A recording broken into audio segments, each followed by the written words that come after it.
आज की पहली और बड़ी खबर की बात करें तो कांग्रेस से तीनों विधायक निलंबित, पार्टी ने दर्ज कराई प्राथमिकी, पुलिस ने किया गिरफ्तार, सीआईडी को सौंपी गई जांच। पश्चिम बंगाल के हावड़ा से नकदी के साथ पकड़े गए झारखंड कांग्रेस के तीनों विधायकों से पूछताछ के बाद पुलिस ने रविवार दोपहर गिरफ्तार कर लिया है। इनके वाहन में सवार 2 और लोग भी गिरफ्तार किए गए हैं। इधर झारखंड कांग्रेस प्रभारी अविनाश पांडे ने तीनों विधायकों को पार्टी से निलंबित कर दिया है। इतना ही नहीं, पार्टी ने खुद अपने विधायकों पर स्थानीय थाने में प्राथमिकी भी दर्ज कराई है। इन विधायकों में डॉक्टर इरफान अंसारी, नमन विकसल और राजेश कश्यप शामिल है। कोलकाता पुलिस ने इस मामले की जांच सीआईडी को सौंप दी है। अब सीआईडी इनसे पूछताछ करेगी।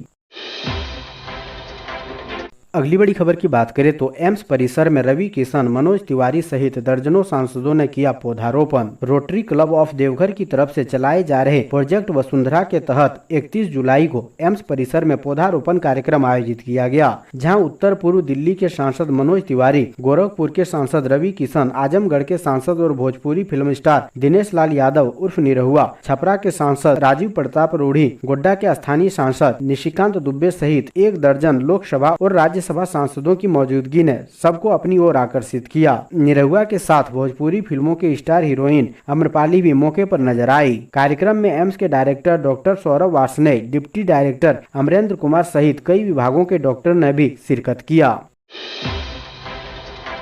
अगली बड़ी खबर की बात करें तो 2.5 वर्ष में हेमंत सरकार गिराने की 3 कहानियां, साजिश का अब तक खुलासा नहीं, पूछने पर मुस्कुरा रहे जांच अफसर। झारखंड में पिछले 2.5 साल से हेमंत सोरेन की सरकार गिराने की साजिश चल रही है। इसके खुलासे भी हुए, प्राथमिकियां भी दर्ज हुई, लेकिन पुलिस ने आरोपियों व संदिग्ध विधायकों से पूछताछ तक करने का साहस नहीं जुटा पाई। पूछने पर पुलिस के अफसर सिर्फ मुस्कुरा देते हैं और यही कहते हैं कि जाँच जारी है। एक वरिष्ठ अधिकारी ने तो यहाँ तक कह दिया है कि समझा कीजिए, राजनीतिक मामला है, पूरा सीन स्पष्ट है, जब ठान लेंगे कि पूछताछ करनी है तो कर लेंगे। पूछताछ करने के लिए पर्याप्त साक्ष्य भी हैं। अदालत में रिपोर्ट देंगे और अदालत का आदेश मिलते ही संबंधित आरोपियों से पूछताछ भी कर लेंगे। इतनी जल्दबाजी ही क्या, जैसे चल रहा है चलने दें। यही वजह है कि जांच की रफ्तार धीमी है।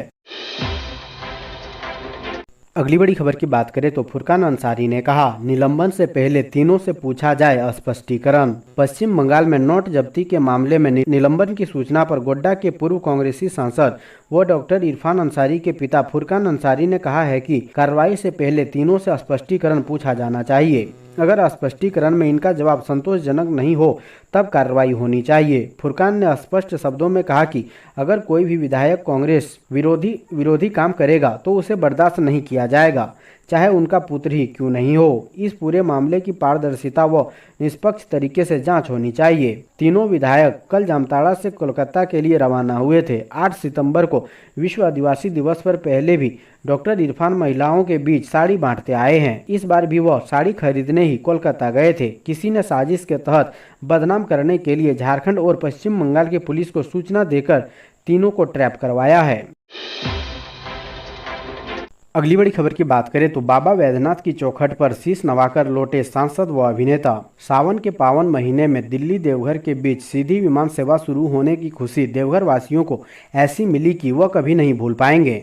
देवघर वासियों के लिए यह ऐतिहासिक दिन व अविस्मरणीय पल बन गया। एक साथ 10 से अधिक सांसद, भोजपुरी सिने स्टार और कई नामचीन लोग आए। सांसद डॉक्टर निशिकांत दुबे की अगुवाई में पहली फ्लाइट का आगाज कुछ इस कदर हुआ कि उसे यादगार बना दिया गया। सांसद व अभिनेता रवि किशन, मनोज तिवारी, दिनेश लाल यादव निरहुआ, भोजपुरी स्टार अम्रपाली दुबे को देखने के लिए पूरे शहर के लोग उमड़ पड़े। शनिवार दोपहर से लेकर रविवार दोपहर तक यही स्थिति बनी रही।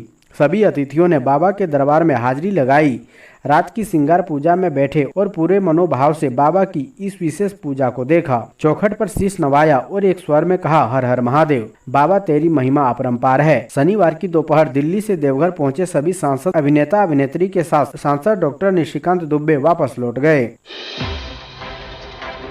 अगली बड़ी खबर की बात करें तो सराय ढेला इलाके में वज्रपात से पिता की मौत, 2 बेटे घायल। धनबाद के सराय ढेला स्थित बगुला बस्ती सबलपुर में 31 जुलाई की शाम वज्रपात होने से स्थानीय निवासी सागर यादव की मौत हो गई। खटाल में हुई इस घटना में बाहर खेल रहे सागर यादव के दोनों बेटे अमन कुमार व बंटी कुमार गंभीर रूप से घायल हो गए। उनका इलाज SNMMCH में चल रहा है। अमन की उम्र 5 वर्ष है। परिजन सुधीर यादव ने बताया कि घटना के समय घर में 7 लोग थे। गर्जन के साथ तेज बारिश के दौरान अचानक वज्रपात हुआ, जिसमें सभी लोग बेहोश होकर गिर गए। सागर यादव और उनके दोनों बच्चे गंभीर रूप से झुलस गए थे। आसपास के लोगों ने आनन फानन में तीनों को उठाकर इलाज के लिए SNMMCH ले गए, जहां डॉक्टरों ने सागर यादव को मृत घोषित कर दिया।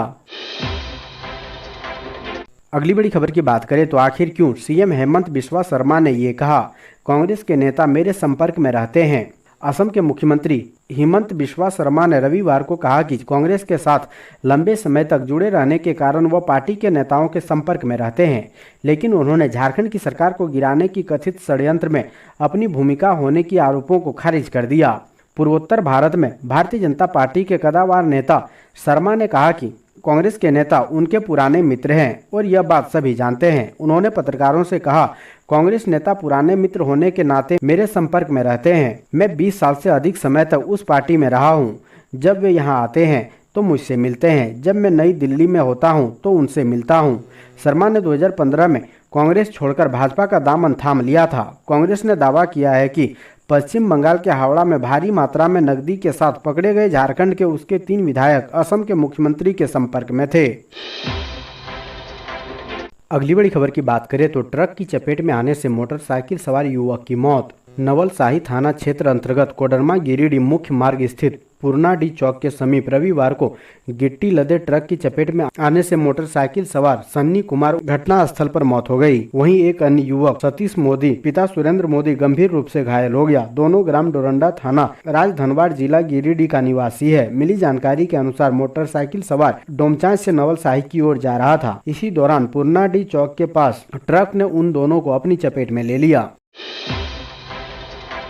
अगली बड़ी खबर की बात करें तो वैदिक मंत्रोच्चार के साथ मेढक व मेढकी की शादी। गाजे बाजे के साथ निकली बारात, झूम कर नाचे ग्रामीण। सावन में भी गढ़वा जिले के लोग सूखे की स्थिति झेल रहे हैं। कम वर्षा होने से खेती बर्बाद हो गई है। वर्षा नहीं होने से परेशान लोग मेढक मेढकी की शादी करा रहे हैं ताकि इंद्रदेव वर्षा कराएं तथा लोगों को राहत मिल सके। यहाँ मान्यता है कि मेढक मेढकी की शादी कराने से वर्षा होती है। इसी मान्यता पर चलते हुए रविवार को गढ़वा जिले के चिनिया में ग्रामीणों ने धूमधाम से मेढक मेढकी की शादी कराई। मेढक मेढकी की शादी पूरे अनुष्ठान के साथ कराई गई। पुरोहित वीरेंद्र पाठक ने वैदिक मंत्रोच्चार के साथ शादी संपन्न कराया। साथ ही बकायदा मेढक मेढकी की बारात भी निकाली गई। इसमें बड़ी संख्या में ग्रामीण शामिल हुए। डोली सजाई गई तथा ढोल नगाड़े की धुन पर नाचते हुए बारात में शामिल हुए। अगली बड़ी खबर की बात करें तो बाइक से शराब भट्टियां ध्वस्त करने पहुंचे मंत्री। कहा, जीवन में ऐसा मंजर नहीं देखा, अफसरों को जमकर फटकारा। बिहार में शराबबंदी के बाद हजारीबाग जिले के चौपारण प्रखंड एक बड़े शराब उत्पादक केंद्र के रूप में उभरा है। यह नजारा देखने के लिए शिक्षा व मद्य निषेध मंत्री जगन्नाथ महतो रविवार को अति उग्रवाद प्रभावित भगहर गाँव पहुँचे। यह गाँव हजारीबाग जिला मुख्यालय से सुदूर जंगल पहाड़ में बसा है। बाइक से गाँव पहुँच मंत्री ने भगहर पंचायत के परसातरी में अवैध शराब निर्माण में लगी दर्जनों भट्टियों को देखकर मंत्री दंग रह गए। बड़े पैमाने पर तैयार की गई शराब भी देखी। चिंता जाहिर करते हुए तत्काल सभी भट्टियों को तोड़ने और निर्मित शराब को नष्ट करने का निर्देश दिया। मौके पर मौजूद उत्पाद विभाग के कमिश्नर संजय मेहता तथा अन्य विभाग के अधिकारियों को उन्होंने जमकर फटकार लगाई। कहा कि उत्पाद विभाग पूरी तरीके से इस क्षेत्र में असफल है। अगली बड़ी खबर की बात करें तो फुरकान अंसारी बोले, भाजपा को हर मामले में दोषी ठहराना उचित नहीं। गोड्डा के पूर्व सांसद व विधायक इरफान अंसारी के पिता फुरकान अंसारी ने शनिवार शाम को पश्चिम बंगाल कोलकाता के हावड़ा समीप रानीडीह में 3 कांग्रेसी विधायकों की गाड़ी से मोटी रकम बरामदगी की घटना को विरोधियों की साजिश करार दिया। मीडिया से बातचीत में कहा कि झारखंड में गरीब, अनाथ, आदिवासी, अल्पसंख्यक व उर्दू की शिक्षा से संबंधित आवाज उठाना मना है। इसके बाद भी कांग्रेस विधायक इन मुद्दों को समय समय पर प्रमुखता उठाते रहने से सरकार ही नहीं बल्कि सरकारी महकमा भी नाराज था।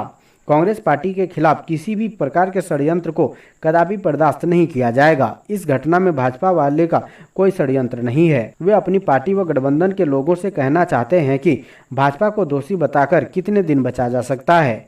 कोई भी चीज हो तो भाजपा को दोषी ठहराया जाता है। यह तरीका अपने आप को सुरक्षित रखने का सही नहीं है। कहा कि बेरमो विधायक अनूप सिंह ने मामला दर्ज कराया है। इससे पूर्व भी उन्होंने कई मामले दर्ज कराए हैं जो सत्य प्रतीत नहीं होता है।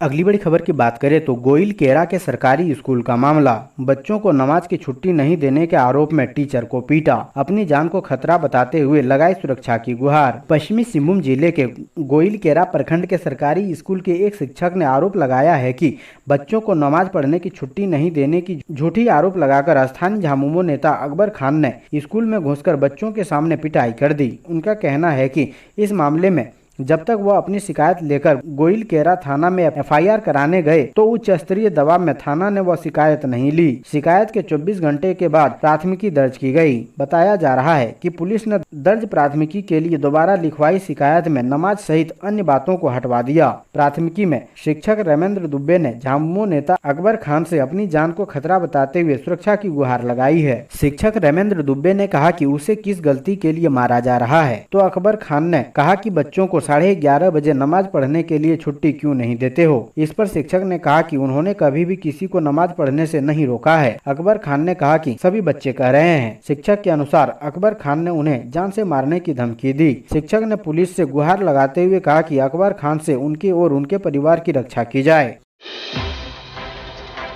अगली बड़ी खबर की बात करें तो नोटों के साथ धराए कांग्रेस विधायकों के खिलाफ होगी कार्रवाई। कांग्रेस ने किया दावा, बीजेपी ने उठाया सवाल, आखिर बंगाल से ही क्यों बरामद हो रहे हैं रुपये। हावड़ा में झारखंड के कांग्रेस विधायकों के पास से नोटों के बंडल बरामद होने के बाद झारखंड प्रदेश कांग्रेस कमेटी ने रविवार को कहा है कि ऐसे लोगों के खिलाफ कार्रवाई होगी। जेपीसीसी अध्यक्ष राजेश ठाकुर ने कहा है कि निश्चित रूप से दुखद और निंदनीय घटना है। उन्होंने कहा कि पूरे देश में टेरर चला हुआ है, एक माहौल बना हुआ है। गैर बीजेपी शासित राज्य को अस्थिर करने का वैसे ही प्रयास यहाँ भी हुआ है। वहीं कांग्रेस के समर्थन से राज्य में सरकार चल रही। झारखंड मुक्ति मोर्चा ने कहा कि पूरे मामले में कांग्रेस को स्थिति स्पष्ट करनी चाहिए। झामुमो के केंद्रीय महासचिव विनोद पांडे ने कहा कि उन्हें भी मीडिया से जानकारी मिली है। देर रात सूचना मिली थी कि कांग्रेस विधायक जिस गाड़ी में सवार थे उसमें रुपये बरामद किए गए हैं। इस मामले में ज्यादा बेहतर कांग्रेस के लोग ही बता सकते हैं। उन्होंने कहा कि जिस तरह से चीजें सामने आई है, क्या मामला है, कांग्रेस ज्यादा अच्छे से इसको क्लियर कर सकती है। हम लोग अभी थोड़ा इंतजार कर रहे हैं, स्पष्टता आने के बाद ही कुछ कर सकेंगे। वहीं प्रदेश में विपक्षी बीजेपी ने कहा कि झारखंड के पैसे का बंगाल में पूंजी निवेश किया जा रहा है। प्रदेश बीजेपी अध्यक्ष दीपक प्रकाश से कहा कि आखिर बंगाल में ही ऐसी बात क्या है कि वहां पैसों की बरसात हो रही है। अगली बड़ी खबर की बात करें तो बिलासपुर पैसेंजर 25 अगस्त से एक्सप्रेस बनकर चलेगी। किराया बढ़ेगा लेकिन समय नहीं घटेगा। दक्षिण पूर्व रेलवे जोन ने टाटा नगर से होकर चलने वाली 2 ट्रेनों को पुनः चलाने की घोषणा की है। दोनों ही ट्रेन कोरोना काल के बाद से रद्द चल रही थी। रेलवे ने टाटा नगर, बिलासपुर और शालीमार भुज एक्सप्रेस को चलाने का सर्कुलर जारी किया है। शालीमार भुज साप्ताहिक एक्सप्रेस 6 अगस्त से चलेगी, जबकि टाटा बिलासपुर एक्सप्रेस 25 अगस्त से प्रतिदिन चलेगी। कोरोना काल से पहले रेलवे टाटा से बिलासपुर के बीच पैसेंजर ट्रेन चलाती थी। कोरोना संक्रमण कम होने पर रेलवे ने पहले टाटा हटिया पैसेंजर को एक्सप्रेस बना दिया। बाद में टाटा इटवारी पैसेंजर को एक्सप्रेस बनाकर 2.5 गुना अधिक किराया वसूली करने लगी। हालांकि इन दोनों ट्रेनों में यात्रियों के लिए कोई अधिक सुविधा नहीं बढ़ी है। यात्रा समय भी अमूमन पूर्ववत है। अब रेलवे ने टाटा बिलासपुर पैसेंजर को एक्सप्रेस बनाकर 25 अगस्त से चलाने की घोषणा की है।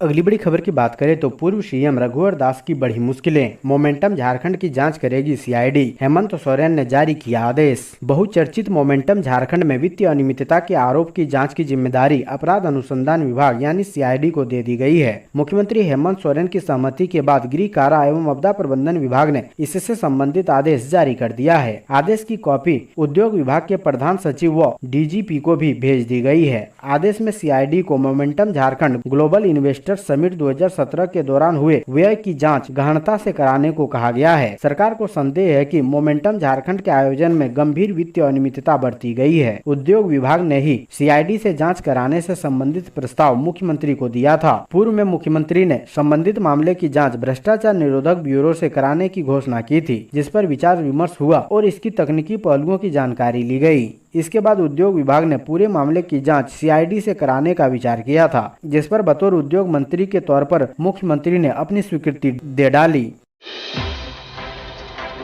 अगली बड़ी खबर की बात करें तो 12 दिनों बाद बोकारो नदी से मिला युवक का शव, दोस्तों ने ही मिलकर की थी हत्या। हजारीबाग के चरही थाना की पुलिस ने शनिवार को एक गुमशुदा युवक का शव बोकारो नदी से बरामद किया है। शव काफी खराब हालात में है। शव की बरामदगी आरोपी युवक के निशानदेही के आधार पर ही की गई है। मामला चरही थाना क्षेत्र के बासाडी गाँव के तरवा टाण का है। 18 जुलाई को मन्नू अपने गाँव के साथी करमदेव कुमार मुंशी कुमार के साथ चरही के साप्ताहिक बाजार गया था। जानकारी के अनुसार सभी साथियों ने मिलकर बाजार में जमकर शराब पी। मृतक के सभी साथी वापस अपने अपने घर चले गए, लेकिन सिर्फ मन्नू कुमार घर नहीं पहुंचा। मन्नू का साथी मुंशी उसकी बाइक घर छोड़कर आया, कहकर गया कि मन्नू ने बाजार से घर पर बाइक पहुंचाने के लिए कहा था। परिजन काफी खोजते रहे, लेकिन मन्नू न तो वापस आया और न ही उसका मोबाइल लग रहा था। काफी खोजबीन के बाद परिजनों को कुछ अनहोनी की आशंका हुई। मन्नू के पिता सुरेंद्र भुइयां ने चरही थाना पहुंचकर अपने बेटे की गुमशुदगी की रिपोर्ट दी। पुलिस ने शक के आधार पर बाइक पहुंचाने वाले युवक मुंशी कुमार से पूछताछ की, लेकिन मुंशी कुमार अपने आप को निर्दोष बताया। कहा कि मन्नू किसी ट्रक में सवार होकर चला गया है। पुलिस ने मुंशी को फिर भी संदेह के घेरे में रखा। इस दौरान अचानक लापता युवक का मोबाइल भी चालू हो गया। मोबाइल की लोकेशन बड़का गांव क्षेत्र के कुंडी बागी के एक युवक के पास से मिली। उक्त युवक मुंशी महतो को थाने बुलाकर कड़ाई से पूछताछ की गई तो उन्होंने सच्चाई बता दी।